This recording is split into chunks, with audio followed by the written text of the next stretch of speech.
All right, good evening, stamping friends. Hopefully I am live here. Just a heads up, I've had between my broken foot and my husband being gone and no one to watch Zach, I needed to move everything upstairs to my dining room. So the setting may be a little different. My table's a little different, and you may or may not hear Zach in the background. He's kind of wandering right now. And so he might come through or he might not, I don't know. But in case you hear some little muttering or buzzing in the background, that would be Zach just joining us for the show tonight. All right, let's get started. What I have here for on camera tonight is the Pick of the Patch bundle. You can find that on page 51 of the mini catalog. And I like this one because it is a punch bundle. Punch bundles are way easier to work with for a lot of people because you also don't need any more equipment besides the punch. So it's not a die. You don't need to have a die cutting machine or anything like that to work with them. As you can see, they punch out some of the shapes included. So there's your leaf, your stem, and these two pumpkin shapes. These other ones are also in the set as stamps and are very easy to fussy cut. That's just a trim around in almost a circular shape. Those are really easy to work with. So lots of really cute things in here to do. You've got some Halloween, you've got some Thanksgiving blessings, things like that to count on. So you can make your pumpkins jack-o'-lanterns or just leave them pumpkin-y. All kinds of great things to do with this. And these, of course, are those little brown stems that connect everything. I'm going to be using it tonight more like a Thanksgiving-ish thing and just some fall leaves. So I'm taking the pumpkin out of it completely. Oops, I didn't mount my stamps up yet. So let me do that quick. I'm going to be using the phrase that says a harvest of blessings, the little leaves, and this little tree branch one. Okay, so for tonight, you needed a piece of cardstock. That is 5.5 by 8.5. I'm going to be using crushed curry. Then you needed designer series paper. That's 2 by 3 3/4. This one comes from Fresh as a Daisy. It's got that curry color in it. And then of course those bold daisy patterns on the back, but it's going to work really nicely with my fall colors that I have going on here. Cardstock number 2 I have for tonight is Old Olive, and that's 3 7/8 by 5 1/8. And then a neutral piece that's 2 3/4 by 3 3/4. And that is what we are going to do for our stamping tonight. All right, so first I am going to mount up my Harvest of Blessing stamp. With these photopolymer ones, I do like to flip it over like you just saw and bring the black to the stamp. That way I don't twist it around in any way, shape, or form, literally changing the shape of it. So that comes in really nicely. All right, I'm going to put my phrase right in the middle, and then I'm going to stamp around it with different colored leaves. So I'm going to start with, since I have my Blackberry Bliss pad open, I'm going to go ahead and do those right away. Now, when you're working with a big piece like this, it is really helpful to stamp off the edges. And I am going to be coming in with other things. So I'm going to definitely leave some space, clean that off a little bit. And then I will switch up. I don't want to switch that. I want to switch my ink pad. So I'm going to switch over to crushed curry for some more leaves. And again, because I don't have my usual setup, I can't tell if you're leaving me comments or questions or anything. I am going to have to check afterwards for all of that. I will definitely take a look and see if you guys had any questions for me along the way or left a comment or whatever. So, all right, there is some crushed curry leaves. I'm going to go ahead and clean that off so I don't stick my fingers in it. And of course, close up my ink pad. All right, now the leafy branch one, I'm going to do an Old Olive. And I'm just going to add some of those in, around, and over the leaves that I've already done. And remember, stamping off your paper a little bit does give it kind of a more complete look than just leaving the edges for, pristine. A little bit there, maybe a little more there. Okay, so there is my neutral piece all decorated up the way that I would like to have it. And now we can go ahead and do assembly. Assembly is going to be super quick because it's literally just sticking all these layers together. All right, so take that second piece of cardstock that you have. We're going to lay that horizontally and bring your DSP and your neutral piece in. So I'm going to put adhesive on the back of my designer series paper. And I'm going to put this more toward the left edge, leaving just a simple border. Same thing on the right side. For the neutral piece. I'm going to turn it this way. It's a little easier for me to see the border. since I'm right-handed. So you're gonna have a little bit of a gap in between to bring that base color back through again, okay? And then we're gonna go ahead and put it on our card base. And again, mine is crushed curry. And you can decide if you want to stick it straight on or if you want to put it on with some dimensionals. You can absolutely do that.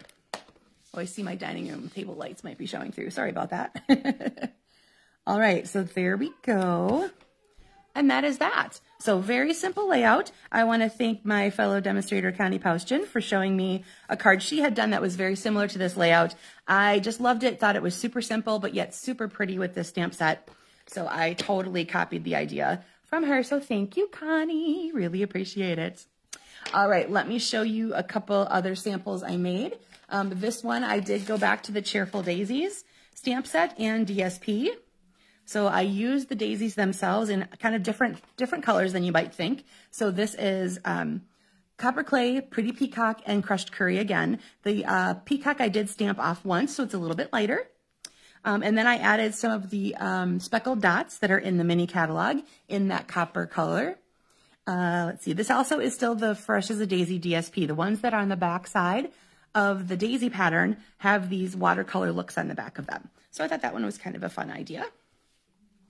All right, then this one, I used the stamp set called Bottled Happiness, and along with the Bottle Punch. This time you can see I flipped the layout so that the DSP is on the right and the neutral is on the left.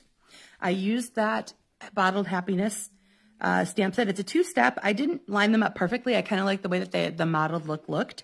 So my flowers are Blueberry Bushel and my leaves are Garden Green. And then I did stamp and fussy cut another stamp from there, just make these little fronds, and then put my phrase on the bottle itself. This twine is actually the Orchid Oasis Baker's twine. That's in, you get the whole pack of 5 together, all 5 in colors from that group. But I thought it blended really nicely in with this blueberry color, even though it's technically orchid. So there's a little bit of extra on that. All right, then I wanted to show the Magical Meadow set in a way that isn't Christmassy exactly. So I went back to Go To Greetings and I got my happy birthday stamp from there. And then this is, excuse me, the new mauve color that is in the In Colors and Shaded Spruce. Those are the colors that are kind of in this designer series paper here, which is in that Magical Meadow DSP. These are die cuts from that same Magical Meadow set that I did in the mauve and the spruce. And then more speckled dots. Or no, I'm sorry, the In Color dots, wait 1 second here. I gotta flip the page. There we go. They are the speckled dots. They also have mauve in the speckled dots. So I added some of those. Like I said, I just wanted to have a little bit of twist in that stamp set so it's not considered too Christmassy, because all the phrases in there refer to either Christmas or winter or something like that. All right, and this one was my favorite that I did. I used the Sparkling Snowflake stamp set, and that is in the mini catalog as well. It comes with a punch also, but the punch is a tag topper. So when you put your 2-inch wide piece of cardstock in here, it's going to punch out this at the top and leave the little snowflake shape, which actually lines up with some of these snowflakes here. So you could stamp that then at the top and have a pretty stamped snowflake up there. So I just used these 2 little ones that you see here. And I did Smoky Slate and Lost Lagoon to kind of go with the Lost Lagoon magic paper here. This is the Snowflake Magic DSP, the one that's very metallic and shiny. So I added some of that, and then I have just basic rhinestones in there. And then I grabbed another online only item, and it is a 2-pack of ribbon. You get both silver and gold, and it's this lovely, just 1/8 wide metallic silver and gold ribbon. I tied that across the middle there before I mounted it on there. Did a little bow there, and that called that good. Like I said, that was one of my favorites. I use Smoky Slate a lot in coordination with silver because I think it's the closest in tone without using a true silver foil or something like that. So I like to grab Smoky Slate whenever I'm working with some silver accents as well. All right, let me go back to the beginning and show you what I did to step it up. So I kept the exact same layout. I didn't change anything there. Oh yeah, the other thing I wanted to point out on this one is that I flipped the layout. So it's a vertical card, not a horizontal. I did basically the same thing, except I took the phrase over to the DSP directly. Let me bring this a little more into the camera, I think. There we go. So I stamped directly on the designer series paper and directly onto here. And then I sent it through my embossing folder, that crosshatch one that comes in the online exclusives. So both of them have just a little bit of texture to them. And then I added faceted gems in the crushed curry color. It's in the Faceted Gems Trio pack. Or no, I'm sorry, that's not right. I flipped it again. In color dots, there we go, that are actually wild wheat, which actually blended really nicely with this little version of the crushed curry paper. It's got a little bit of the darker colors in it from that daisy pack. And then of course there's my regular crushed curry cardstock. But I thought that wild wheat one fit really nicely in there. It's really nice to see how some of these color hues play together with each other. So you can use them with way more things than you think. Okay, so review, there's the one we did on camera. Here's my stepped up version. Zachary singing Dora for you there in the background. Here's my birthday sample. My snowflakes. The flower bundle. And the daisy. All right, thanks for joining me tonight, everybody. You take care, and I will see you next week.